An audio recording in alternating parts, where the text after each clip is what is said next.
Well, thank you so much for having me, and I want to apologize for being late. I am not someone who is regularly late, but apparently I haven't been to Austin in a while. And I do not understand how y'all are putting up with this. So, I mean, really. And the incredible irony of it, I gotta tell you, is that I just got a series of grants to get started on working on student transportation issues. Because the Kresge Foundation has realized what students have known for a long time, which is this is a major problem. So I am gonna have to go back and report to my funders that I have checked a box and lived it now, so I have lots of concerns. I can imagine your students are late all the time and have to deal with all sorts of things. I should also note, and I do this occasionally, so my Uber driver was wondering what I was fretting about being late for, and so I told him. And I got to tell you that when I told him I was going to come and talk to you about homeless college students, he said, well, don't they just spend from their endowment on that? So we had a little fun as I had him play guess what their endowment is for a variety of colleges across the United States, and then we did the UT system, and wow. So now I know where he gets the idea from, but I'm getting a little bit of sense of what y'all are dealing with. So it's nice to be on your campus. I've heard lots of wonderful things, and I am also really grateful to be here because Austin Community College, y'all are one of the ones who just participated in our National Real College survey, which we fielded this past fall. And I have just had the opportunity to hand your president and the executive team a copy of the results. And they graciously agreed to allow me to also talk with you about those numbers here today. So they are literally fresh off the presses. I am going to ask you, I love tweets, I love tweeting, I love when you tweet my talk, but when you get to your numbers, if you would be so kind as to not tweet your own numbers just yet. All of the institutional reports are going out to our schools later this week, and you got a sneak preview. And I don't want them to feel badly. And the national report is coming out February 12th, and so everyone's numbers are supposed to be held until we can all start talking together in a conversation together about our numbers and about what the national numbers show on February 12th. So I really do hope anything you really want to say about those numbers you'll hold till February 12th so that we can really boost that conversation. It's really important because you're going to hear me talk, especially towards the end, about a number of key places where you can be very influential. And a lot of what I'm going to talk about today would not have been possible to talk about even 5 years ago because there wasn't voice on these issues. Students were not being heard, right? So we need you to help advocate for them, and the numbers are an important part of that. But I want to start by first talking about the students and their experience a bit, and really let's just start with why they're in college in the first place. Because if we don't really remember why they're here, then we don't really understand why they would go to such lengths to get an education. I mean, let's be really honest. It's probably easier in some ways if you don't have a place to live to not be in college compared to trying to show up and sit through classes and, by the way, spend money, right, on things like books and supplies. So you've got to ask, why are people doing this? And the quotes up there, they're not from a study of homeless college students. They're from a longitudinal study my team spent 6 years doing, following Pell Grant recipients as they tried to go through school. Now, a lot of people have a lot of things to say about today's college students and what they view as their lack of preparation and what they view as their lack of motivation and what they view as their sort of wandering.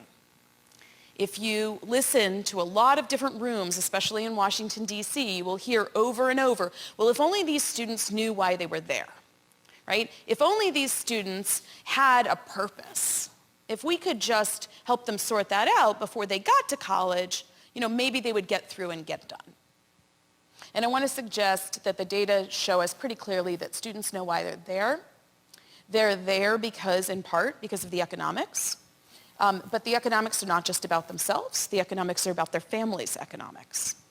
And it's also about something bigger, right? It's also about learning and being able to do things and being able to take care of oneself and be healthy, right? And give back to your community and, again, give back to your family. And it's important to remember those things because we often also think about the college student as operating as a sort of solo economic actor, as in the econometric models, where one person decides, is this good, is this bad for me, and then does what they're going to do.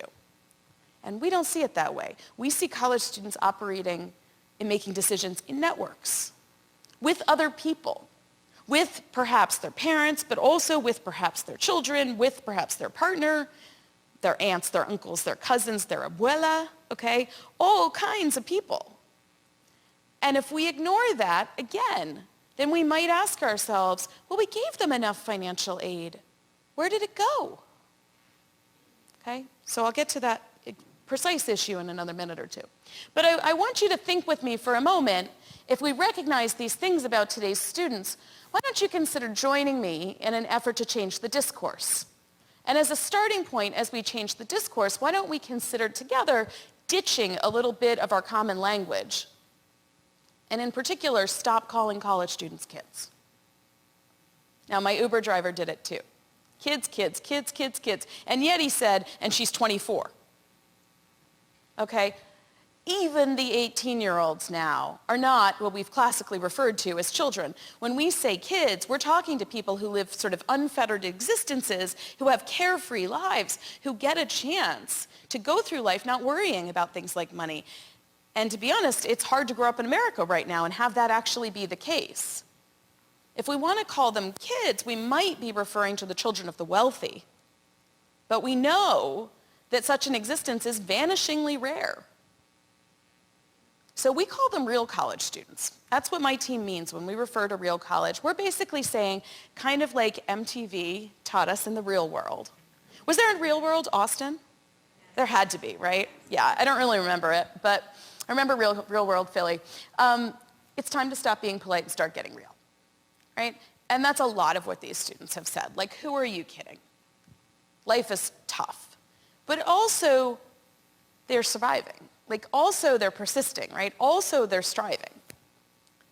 The other thing is, we've used kind of language for a long time that I struggle with. In fact, we were in a meeting earlier today, some of us, that were talking about students in need. Students in need is not a terrible term. Needy students is an awful term. Disadvantaged students, vulnerable students. I heard disenfranchised recently, and I liked that. You can hear the action, the verb. It's why I also use the term minoritized students. Okay? But we also do this thing where we say our low-income students, and then we say, you know, Pell recipients. Well, yes, Pell recipients often have low incomes, but so do a lot of other people, including people who can't get the Pell Grant.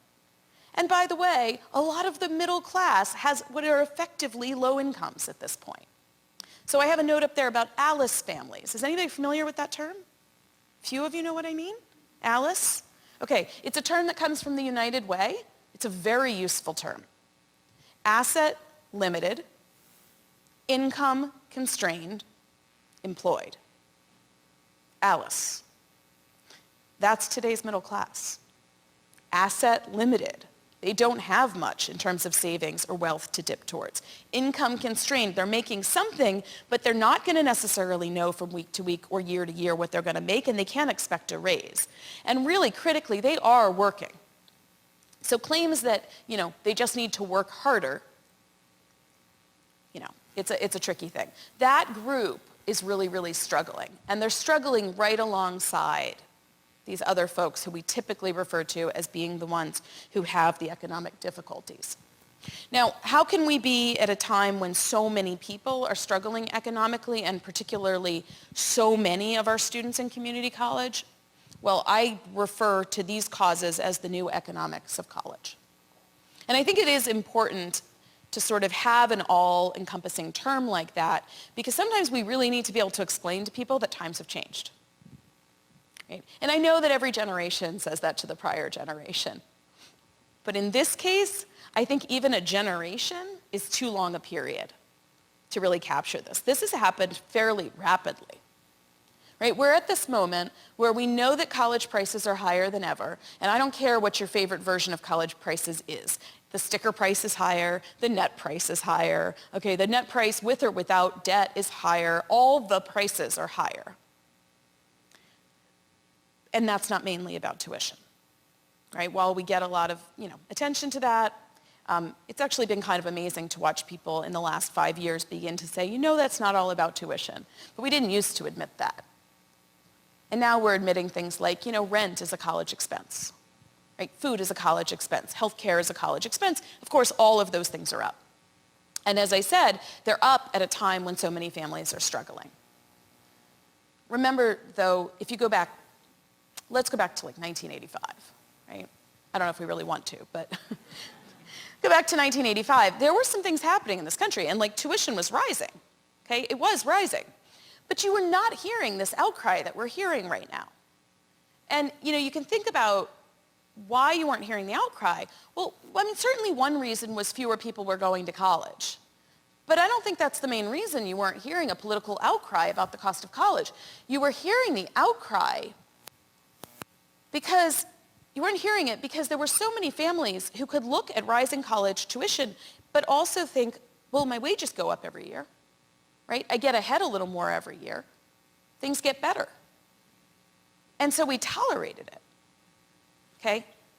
That's a big part of what's happened. And so when families' income kind of gets stagnant or their situation declines, then the gap between that and what's happening with college prices grows. The next thing has to do with the social safety net. And this is something that I really urge you all to pay a lot of attention to. In the past, a college could reasonably assume that while it was dealing with things like financial aid, other people were dealing with like access to affordable housing or access to subsidies for food or all of that. But over the last 20 years, that access to things like cash assistance has deteriorated. And policies have been put into place that actually take aim at our college students to try to be sure they're not going to get access to those other policies and supports. And one of the things that makes this really hard is that was a bipartisan effort. So there were people on both the left and the right who were saying, well, we don't really want college students to get access to this affordable housing because, they're only temporarily poor, right? It's just because they don't have mom and dad right now. Or, we've got these student athletes and they say they don't have enough money to eat, but come on, they got scholarships, right? So there were efforts to kind of carve them out of specific supports. Now, because of those efforts, the way that legislation is now written for things like SNAP, which is what we used to call food stamps, actually says at the start, college students are not eligible. But then it says, but if they meet one of the following exemptions, then they are. If you wanted somebody to get access to something, do you think you would write it that way? No, this is how you write an exclusionary policy. And you fill it all up with all kinds of administrative hurdles and burdens so that the people don't get access. So we have done all of those things to those policies in the safety net. Plus, we have imposed work requirements on most social programs. And we have very carefully said college doesn't count as work. Okay? So there you go. So that backstop for the colleges and for the students has fallen out. Next thing you see up there has to do with employment. I think we all know that, working during college is practically an American pastime. I'm not going to argue, with whether we think students should or shouldn't work. I think we would probably mostly agree that if they are working, it ought to go a good way towards paying their bills.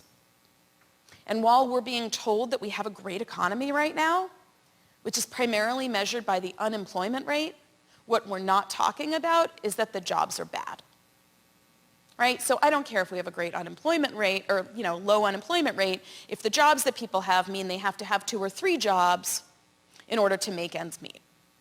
And when we think about what the jobs that our students are doing when they're trying to go to class and finish their degree while working, we got to remember that a lot of them are at the mercy of employers who can legitimately say to them, legally say to them, hey, I changed your schedule and you got to come in on this day.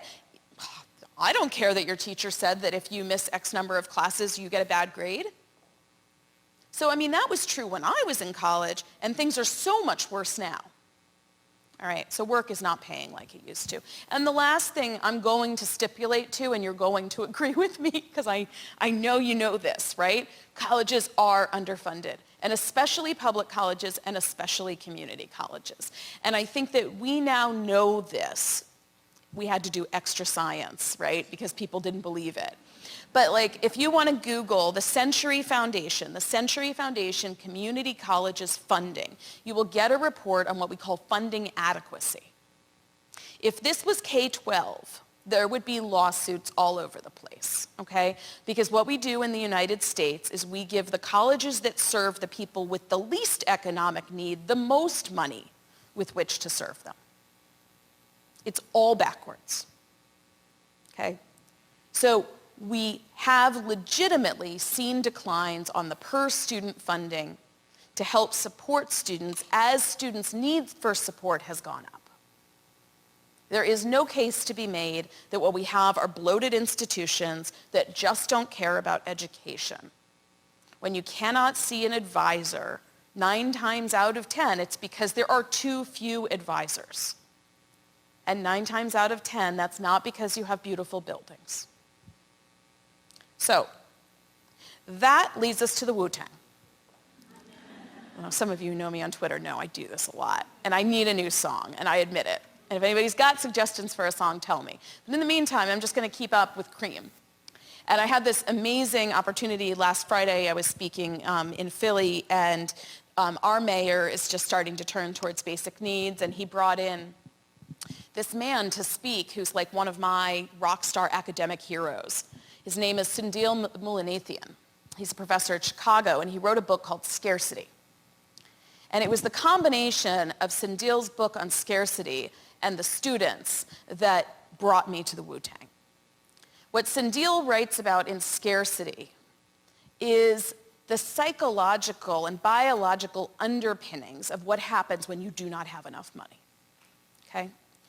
And there have been tons and tons of experiments that are done to try to assess what actually happens to your body when you do not have enough money. And he said something last week that just knocked me over. So they've done these studies of IQ tests and how students perform on IQ tests under different conditions, right? And how do different people perform on IQ tests depending on different life circumstances, right? So they've measured this, and would you know that being sleep deprived, which is something that happens to so many of our students, particularly the most impoverished, who are working really long hours, okay? The effect of being sleep deprived is nearly as large as the effect of coming to take the IQ test when you're drunk. And the effect of being impoverished is 3/4 as large as the effect of being drunk. Okay? These things all go together, not the drunk part. Okay. The scarcity itself, the fact that you don't have money, leads to you singing this song and living this life of cash rules everything around me every single day. And it doesn't just mean that you think about money. It means that you have less space in your mind to think about all the other things.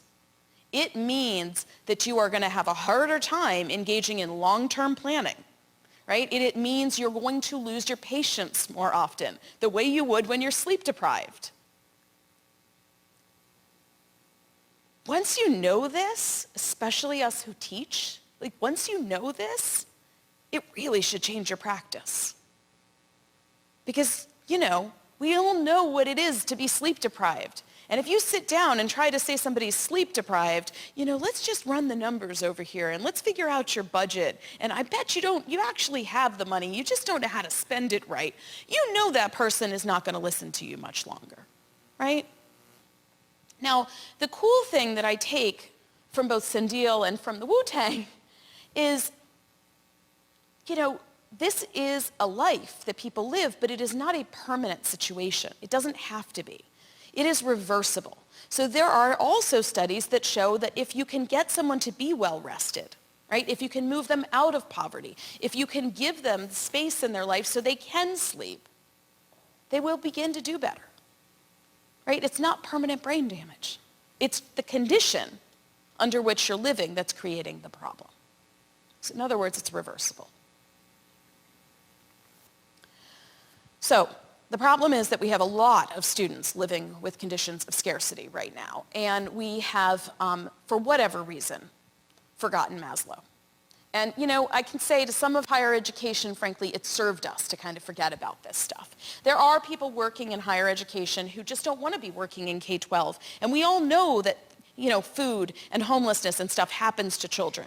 And people don't want to deal with that. And they work in higher ed and they think, you know, aren't the gates high enough to keep out all that? I don't have to be a social worker when I'm a teacher. Yeah, well, we're here now. Okay? And the gates are not that high, although they're still high and unacceptably high in many places. But we've got a problem. So let's talk a little bit about a couple of topics. The first one I want to talk about is food insecurity. Now, normally when I'm talking about this, I'm not coming off of a 4-hour meeting today, a 6-hour meeting, where we were sitting in a room discussing this measure and dissecting every last little bit of it. So I've been talking about this a lot, so forgive me. I'm going to it's translating a little funny to the screen.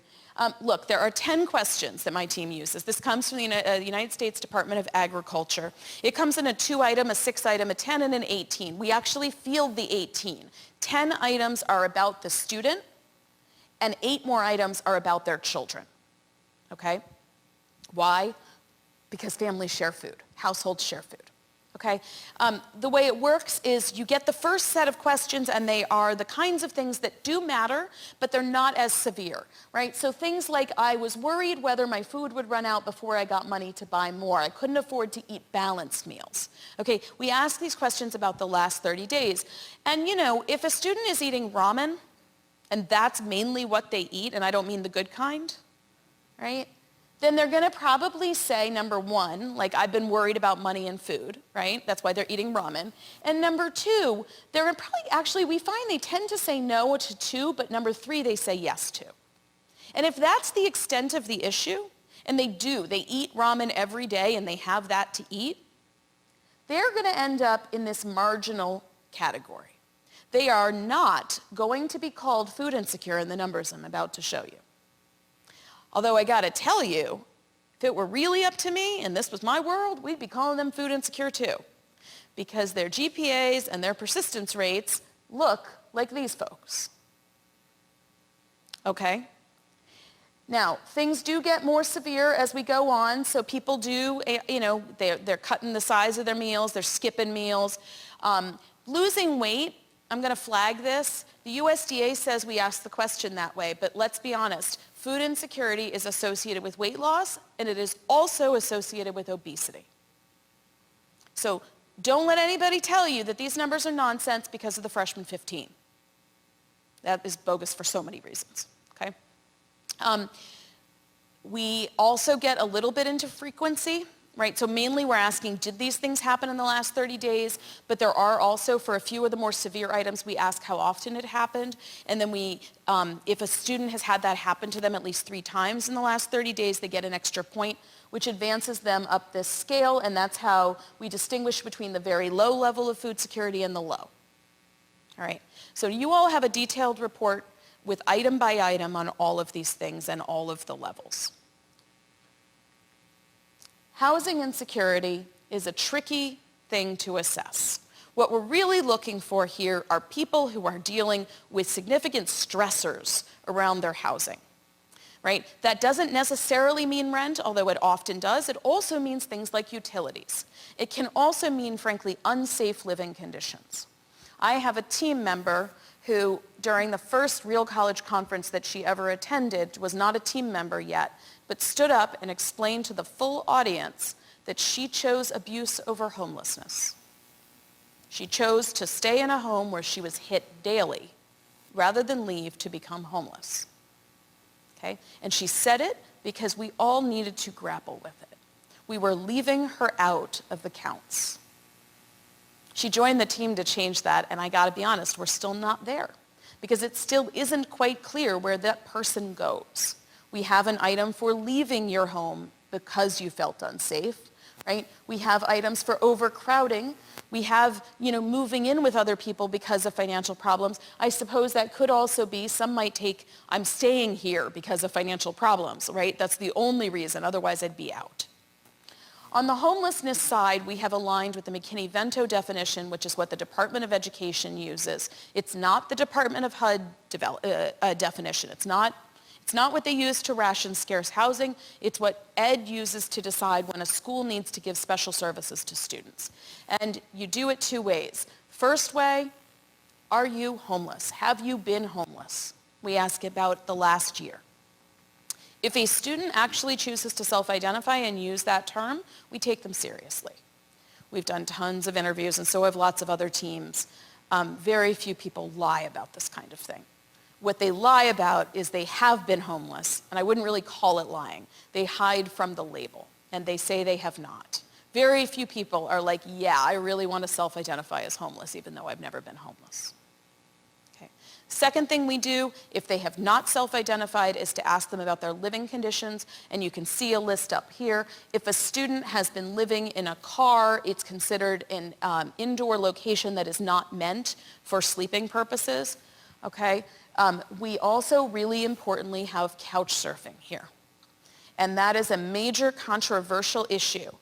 When we look at your numbers, some people might think, how can we have this many if the total count in all of Austin is X? Because if you extrapolate the numbers I'm about to show you, you're going to think it's impossible, because these people would make up most of your homeless population in Austin. But your homeless population is counted using this ridiculous thing called the point-in-time count, which is probably coming up really soon if you haven't done it already. Just to happen. It is a ridiculous farce. And if you're not sure about that, Google it, okay? It is a terrible way of trying to figure out what's going on, but we all do it, and our money depends on it. Okay, this idea that you can have in your mind an idea of who might be homeless and then ask them questions to try to figure it out. Most homelessness is invisible. Most homelessness is couch surfing. And it's especially true for youth. One of the reasons we think so many college students are couch surfing is because, number one, they have more information at their disposal, and they have a lot of ideas about the unsafe things, the traumas and things that could happen to them if they were on the street.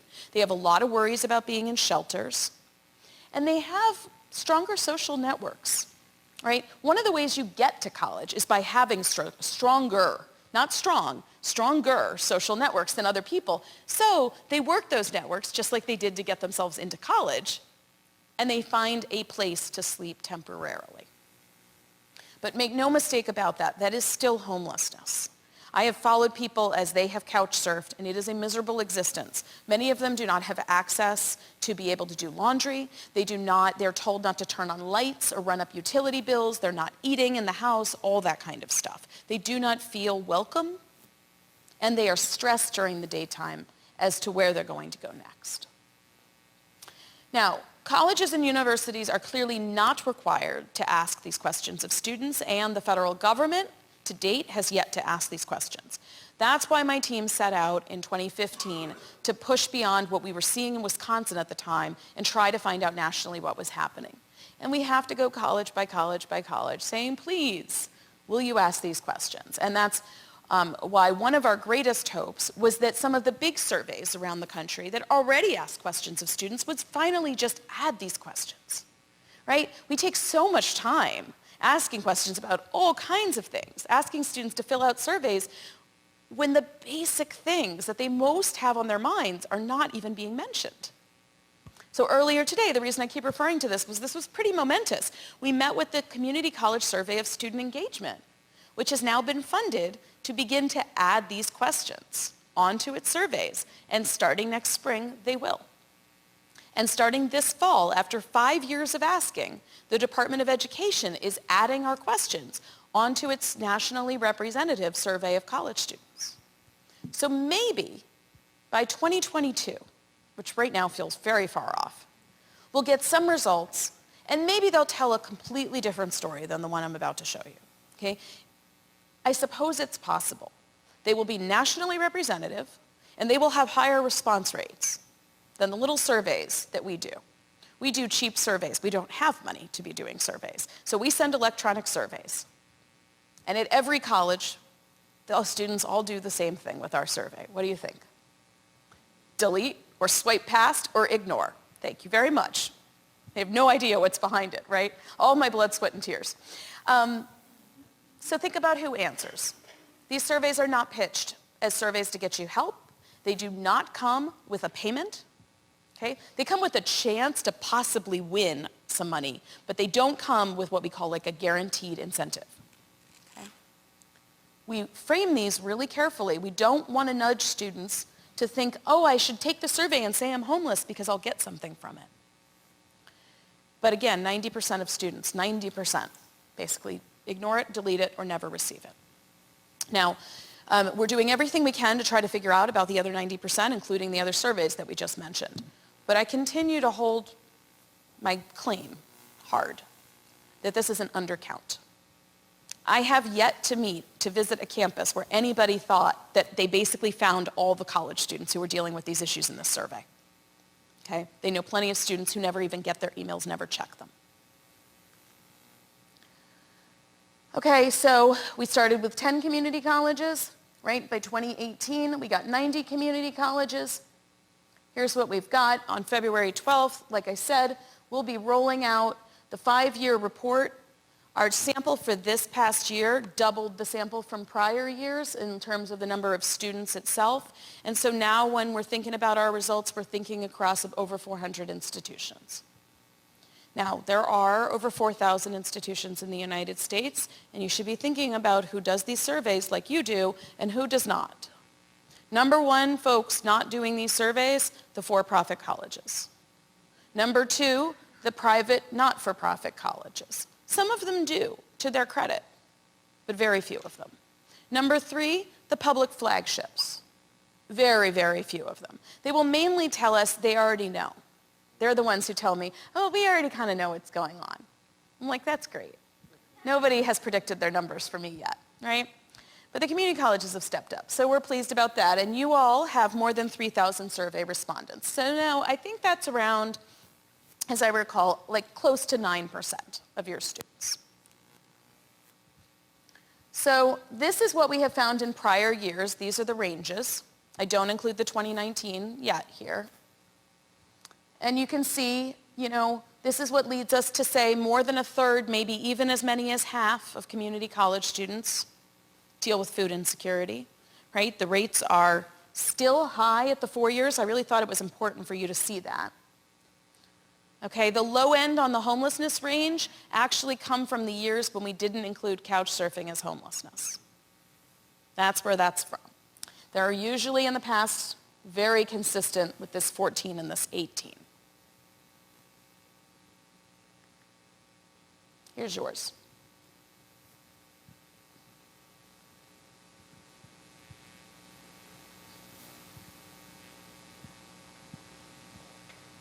Your report does have a figure in it that benchmarks you against the other 2-year colleges that did it this year. Okay? I'll be really curious in Q&A. You tell me, what you think about this, whether this sounds right to you or not. But I didn't see anything as I stared down your data, and I didn't see anything that really jumped out at me as different or truly unexpected based on what we have seen both across Texas, and a lot of Texas schools have done this, and what we have seen nationally. Okay? Although this year we are pretty consistently finding higher rates of housing insecurity than food insecurity. There are possibly 2 different reasons, right? One potential reason is food insecurity is going down a little bit. I really doubt it. I think the other possibility is that the sample of institutions that we have this year is a little different than prior years, and it may be that they are somewhat more urban, for example, where their housing insecurity is a bit higher, and where there are just generally more resources for food insecurity. Okay, so there's no way, though, to know whether that's in fact a trend.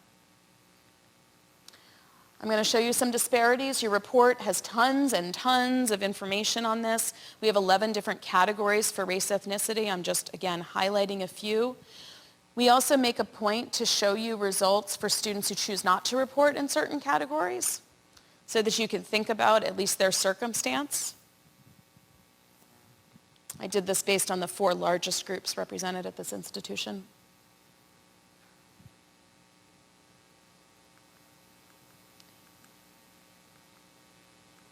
First gen here is defined as a parent having a bachelor's degree, okay, versus others, Pell and not Pell. You know, there is a gap there, but I also just want to note that you've got more than a third of your not Pell recipients, right, who are dealing with these challenges. So when you think about targeting services, I want you to consider that issue.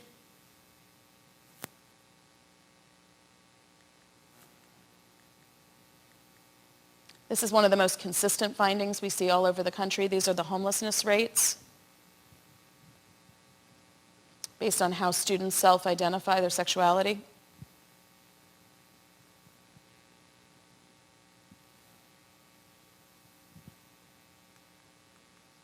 These are people with children, people who have prior experience serving in the military, people who've been convicted of a crime, and former foster youth.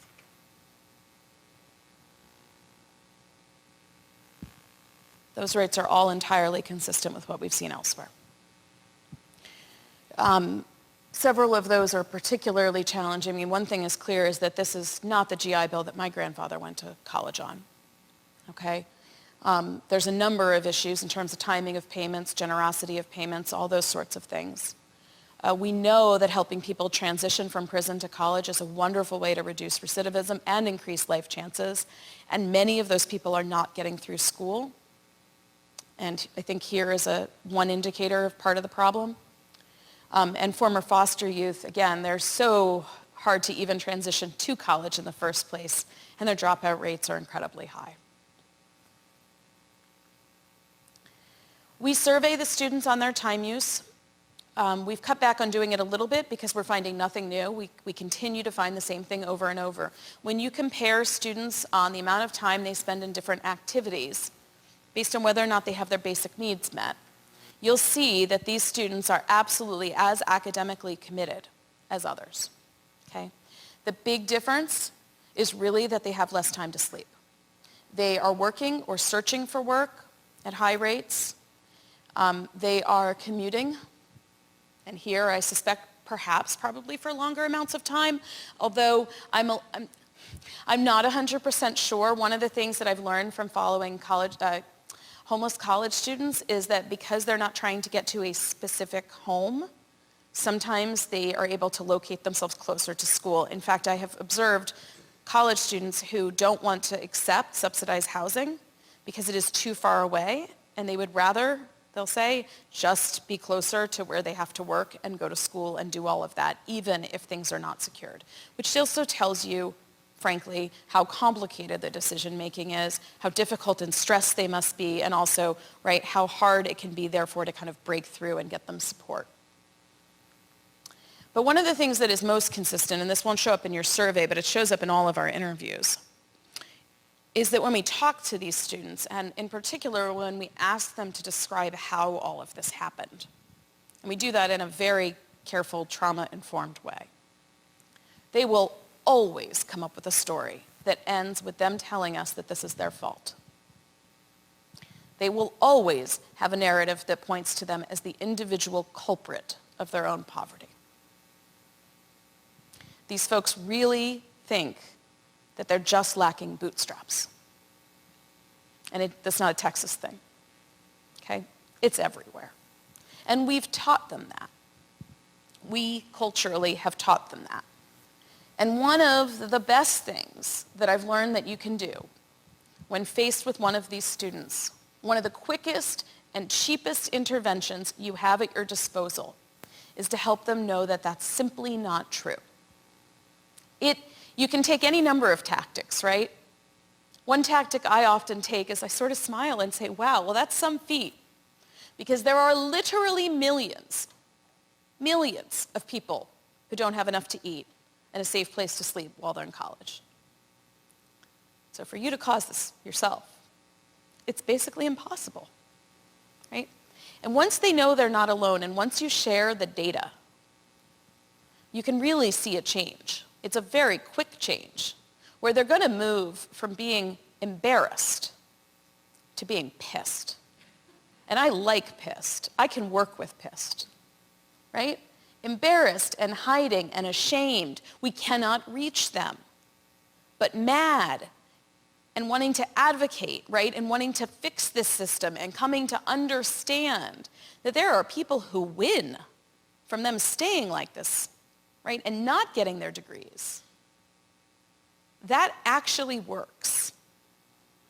Okay, it is empowering. And I think that we need to move in that direction. I think we have to. I think we can do better than this. And I got to be honest, I don't think you're going to survive unless you address this. It's not optional for a 21st century college. We also intersect all of the stuff I just showed you, and we can tell you that 2/3 of your students are affected by at least one of these problems. 2/3. So if 2/3 of the people who you enroll, who you're dealing with, are affected, how are you going to increase graduation rates? How are you going to help them learn?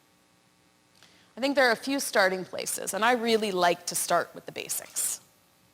It's the most important thing that we've learned, and it goes to what I just said. Students are humans first. The more people who can understand that, the more people who actually go home and think about that, it's really simple, you will start to get through. When teachers enter classrooms and they remember that they are in front of human beings, then when the student falls asleep, it will change their response, I promise. It is really hard because, by the way, faculty are humans too. And so are staff. And so are administrators. And we are all walking around now with a heck of a lot going on, right? And it's so easy to act in a reactive way under those circumstances. And I've done it, okay? I've been teaching now for 20 years, and I know what it is to stay up late prepping your class and go in and watch a student fall asleep in front of you and want to be like, you know what? I prepped my class even though I had 2 babies on the tenure track, right? And I'm here, and I'm not making much, and how dare you? And I got to tell you, it's just not a great way to teach. It doesn't work. And I used to do that stuff, and I used to make up stories in my head about why my students were sleeping, why, oh, they were bored, or I'm a bad teacher, or they're drunk, right? That was at UW-Madison, right? Went to a game, right? No. Now I face my students, and at Temple, I mean, we are the only public university in the city of Philadelphia, okay? We are the largest poorest city in the nation. My students have all of these problems. And when they fall asleep, first, I flag it for myself as somebody who I'm going to need to pay a little extra attention to. And 2, I do the best I can to end the class somewhere near proximity to them so that I can go over to them before they leave and ask, are you okay? How are you? I may have no more time to do anything but that, but even that is helping. Now, you can scale this. Amarillo College has proven that you can scale this. Other colleges, I'm no doubt, have been doing this for years. It's just Amarillo and that Russell Lowry heart he's gotten in my head. All right? Something about the panhandle of Texas that taught me about a culture of caring. And I mean, be honest, come on. We found it in the panhandle. Okay, right? Like, others ought to be able to do this. This is not the community where I thought I was going to go to find this, like, touchy-feely stuff. But I actually think they have a lot going for them in the sense of they're very giving, it's philanthropic, right? It's faith-based community, it's all that kind of jazz. But you know what else? That community is not going to make it. They're not going to survive economically if more of their students just keep on dropping out, if more of their people can't get ahead. So this is actually a hard-nosed economic thing for them. And what they have found is it is cheaper to care about people than to not. It's cheaper, okay? It's kind of like, you know, all hands on deck. Caring is catching. It spreads. Imagine if the people responsible for student retention wasn't just the student retention team, right? It included like the custodial staff who know that when they're sweeping the hallways and they see a student sitting on the ground in the corner, right? Or the librarian who sees the student all the time in there sleeping, or you see, you know, million different stories, right? that person needs to be ready to say something to that individual. Not something scary, something they have been prepared to say, which is short and sweet and caring, but also, most importantly, informative. Where can you go to get some help? I could be wrong, but you look like maybe you need some help with a place to sleep. Have you talked to X? Can I take you over here? Right? Can I help? This is all about going beyond a food pantry. I'm going to say that again. This is all about going beyond a food pantry. We have a series called Beyond the Food Pantry. And I love my provost at Temple, but today I got an email from her that said, why didn't our food insecurity rate go down? We opened a food pantry. I love her, but seriously, a food pantry does not reduce food insecurity. The food pantry makes y'all feel better for having one. Seriously, I have to just call it. Secondly, it's good for emergencies. Third, it's good for raising awareness. But it is not the point. We have if you're not sure about this, there's this wonderful book called Sweet Charity. It's just a spectacular book, and it explains why we keep on making food pantries and things like food pantries. Like, can't we all start like a thing where we all bring in those little bottles from the hotels and we make little packets of them, right? And we give those out. It feels great, okay? I get it. And if it's all you can do, please do it. But as an institution, right, as a community, we have to together do better than that. Now, you've got lots of things that you can do. I know you have programs. One of the things I want to make sure that you know is that having a program is not the same as having an effective program, right? And having something that students don't know about or don't really use, right? It's a hard thing. It's a common thing. But there are ways to connect students to resources. And they don't have to be expensive. So I'm going to give you a quick preview. I don't think Russell would mind if I talked for a second about some stuff we haven't published on Amarillo yet. So Amarillo has, among all of its wonderful programs, it has this thing called the Advocacy and Resource Center, the ARC. And it's pretty famous for putting the ARC in a glass-enclosed building, okay? We're a glass-enclosed center within a building. So everybody can see it. It's not like this hidden away thing.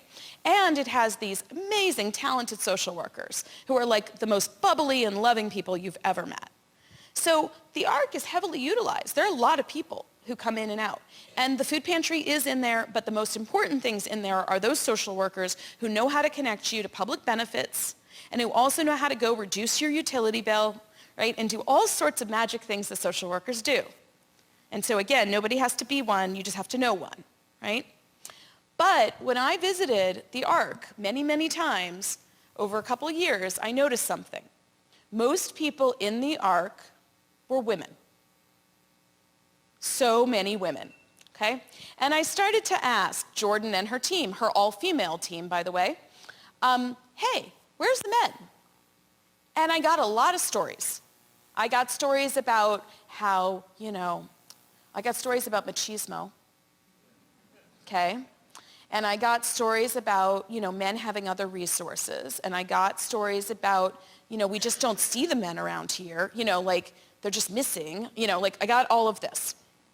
And I said, have you considered maybe putting a man on staff, right? Maybe men want to talk to men. It is very pink and floral in here. Maybe we could, redecorate. And they're like, no, it's really not that. And men tell us actually that they really do love to come into this very caring environment. And that, I took that as, it's totally true. It's totally possible, right? They could be totally right. But nonetheless, I think they have a problem if you cannot get men to your service and people need it. Because I'd done their survey and you could see the food insecurity of these men and the housing insecurity and everything else. So I said, can we do a little thing together? Can we try something? I'm going to draw a random sample of people who would benefit from coming to the ARC from your enrolled list of students, right? I'm going to draw lower income within 200% of Pell. I'm going to draw students in developmental education, right? I'm going to draw a bunch of people into a pool, and I'm going to pick the ones, and you're going to contact them. And you're going to do outreach by sending them an email once a month all academic year. 1 email once a month, all academic year. It's going to be a personalized email. It's not going to be a mass email to 200 people at the same time, right? Each student will get, using a mail merge, right? Dear Sara, right? College can be hard. Life can be expensive. We have resources to help. Please come to the ARC. So they did it. They sent it out. In case you haven't guessed yet, because I'm a researcher, I drew a randomized control group, right? So some people got outreach and other people didn't get outreach. We're not that far in, okay? We have about 6 months worth of data. There's a 45 percentage point increase in people going to the ARC. And it's the same for men and women. So all of a sudden there are men in the ARC. That thing barely cost anything, right? That's not an expensive intervention. It actually aligns with what behavioral science has been showing. We don't do things unless we are personally invited or pushed to do it. These are called nudges. And sometimes, honestly, nudges are ridiculous. I did another study where we nudged students to refile their FAFSAs. Please refile your FAFSA. Please refile your, texting them, emailing. Guess what? They didn't refile their FAFSA at higher rates. Why?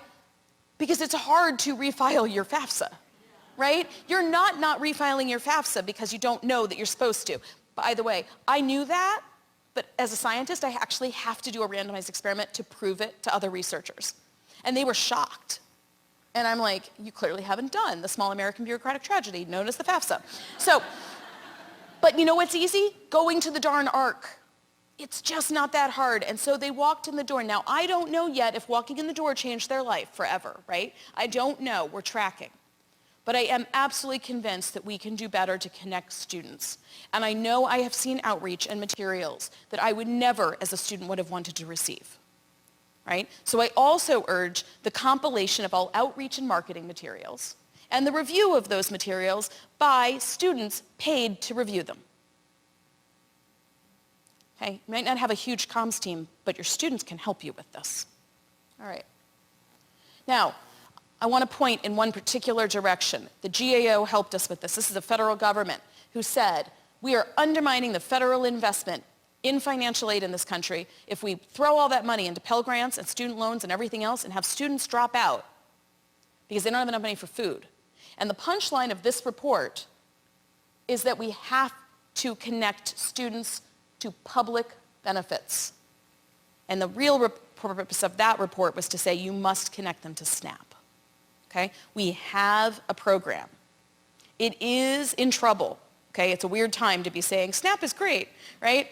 Nobody wants to sign up for government programs right now. I get it, 100%. I'm going to just set it over here, though. Okay? We have a program, and a lot more people could be using it. And right now, you're paying your taxes, and your dollars are going to California's college students because California is signing everybody up. So you should fix that and get your students connected to SNAP. According to our survey, only 14% of your food insecure students are receiving SNAP. 14%. That one was on the lower side. Okay? Now, again, there could be 10 reasons. It doesn't mean you're not giving them the information, right? The things are hard. It's difficult. The form is not simple.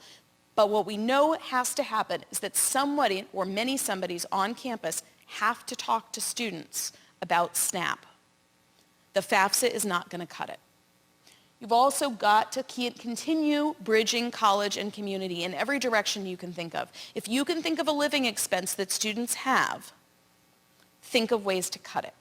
Okay? So I'm going to go back to Amarillo for a second. Russell said, I keep paying with my emergency aid funds for all of these cars to be fixed, right? And the students are bringing me bills, and this student pays this much, and that student pays this much, and that one pays this much. These guys don't know how to negotiate, right? They're getting bad deals. So he went to his nearby mechanic, who's an alum, and said, you're my new college success coach. I'm sending all my students to you to get their cars fixed. You're going to get a lot more business. I'm going to pay you with our emergency aid fund, and you're going to give me a good rate. Okay? That's awesome. Now, the truth is, while that might be hard for an individual college to take on, especially at scale, right, it is possible to do. One of the ways I know that is that in addition to my work with the Hope Center, I'm working with a company called Equity. And we took Russell's idea and put it on steroids. So we're made contracts with companies all over the country who can serve college students at discounted rates. But the other thing that we did was we went a step further and we said, why should a student in an emergency, a student who's going to be evicted, have to walk in to someone's office, perform their poverty, and convince that person to give them a couple $100? Why should any staff member who is as busy and put through everything that our community college folks are put through have to sit across from a student in trauma and deal with this question of whether or not they deserve the aid or whether we have enough aid to go around? And why would anyone in an emergency need to wait any longer than absolutely necessary? The typical wait times at most colleges to get emergency assistance is usually close to a week, and sometimes more, okay? And students have to answer a lot of questions. So we did a thing where the app takes an average of 2 minutes, the turnaround for a decision takes an hour, and you have the money in your bank account within 48 hours. You might try to tell me, by the way, we did this in Dallas recently, you might try to tell me, by the way, that students are not banked. And I would tell you that I agree, students are not banked. I, however, no longer agree. Because when we asked students, do you have a bank account? The students would say no. And then when we said, we're going to put your $500 emergency aid in your bank account if you have a bank account, 94% of them suddenly had a bank account.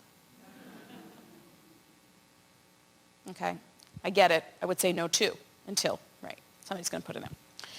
We need more partnerships, a variety of kinds. There are all kinds of places that are popping up now to offer help, right? Faith-based communities. The United Way is doing wonderful work in Seattle. Public housing authorities are getting in on this. Food banks, right?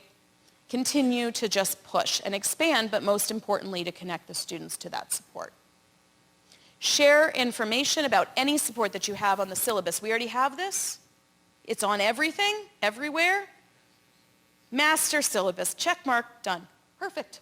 Thank you, that makes me very happy. That works. We know that that works. And you might take a little time for students to begin to fully notice it, but we think that it will. Last thing, please don't assume that whatever you've put into place is going to be effective on the first try. And I know how hard this is. So we've invested very heavily with Houston Community College and their Houston Food Scholarship Program. They have a wonderful effort underway, and on Thursday we're going to be releasing their results. Suffice it to say, they're not jumping up and down and cheering, okay? The program has not worked exactly as intended right off the bat. But what we did learn is a ton about what was going wrong, and everything that has gone wrong is fixable, okay? We also learned they were right to have a program because now we have detailed information on all these food insecure students and all the things that they're going through. So we can now reshape the program a bit and then again assess effectiveness. That doesn't mean, you find out something doesn't work and you cut the program and all things are over.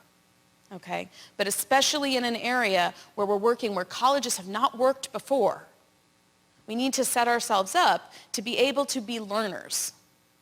Right? We're supposed to be learning along the way, and we need the space to be able to learn. And I told you I was going to get to this last part. Okay? You must advocate, and you must vote. And I'm not telling you who to vote for. But I am saying that everything I've just described, all of it, these are voting issues. These are political issues. Okay? And there is a heck of a lot of opportunity right now to change this situation.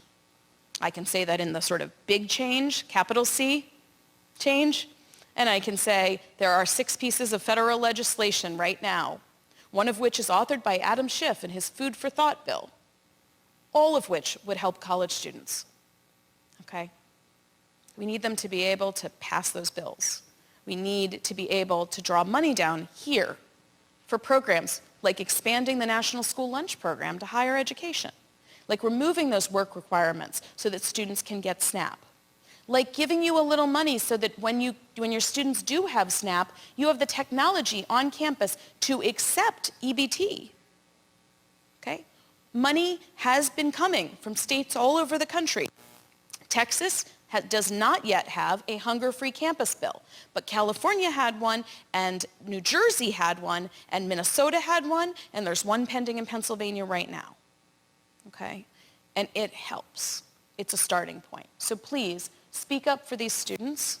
Please join us in the national movement. You don't have to travel anywhere. You can just travel over to Twitter or Facebook or LinkedIn and look for #RealCollege and share the stories. Please, as you use these data, tell us what you do with it, good, bad, and ugly, right? Because the whole point of this entire exercise is to take action on behalf of all of these students who were ignored for far too long.